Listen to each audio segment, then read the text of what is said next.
ఒక అడవిలో ఓ తెలివైన కోడి ఉండేది. అది ప్రతిరోజు తెల్లవారుజామున అరుస్తూ ఇతర జంతువులను నిద్రలేపేది. నక్క ఇది గమనించి కోడిని తినాలని ప్రయత్నించింది. ఓ రోజు నక్క కోడిని చూసి ఇలా అంది: "ఓ కోడి, నువ్వు గొప్ప గాయకురాలివి. నీ పాట విని నేను పరవశించిపోతున్నాను.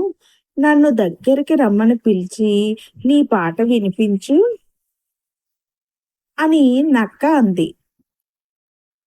కానీ కోడి తెలివిగా సమాధానమిచ్చింది: "ఓ నక్క, నువ్వు గాత్ర సుందరుల్ని ప్రేమిస్తావని తెలిసినప్పుడు ఊరిలో జరిగే సంగీత సభలకు నువ్వు ఎందుకు వెళ్ళటం లేదు? వెళ్ళి విను" కోడి అంది. కోడి తన తెలివితో నక్కను దూరంగా ఉంచింది. ఇందులో నీతి ఏంటంటే, తెలివితో ప్రాణాపాయం నుంచి తప్పించుకోవచ్చు.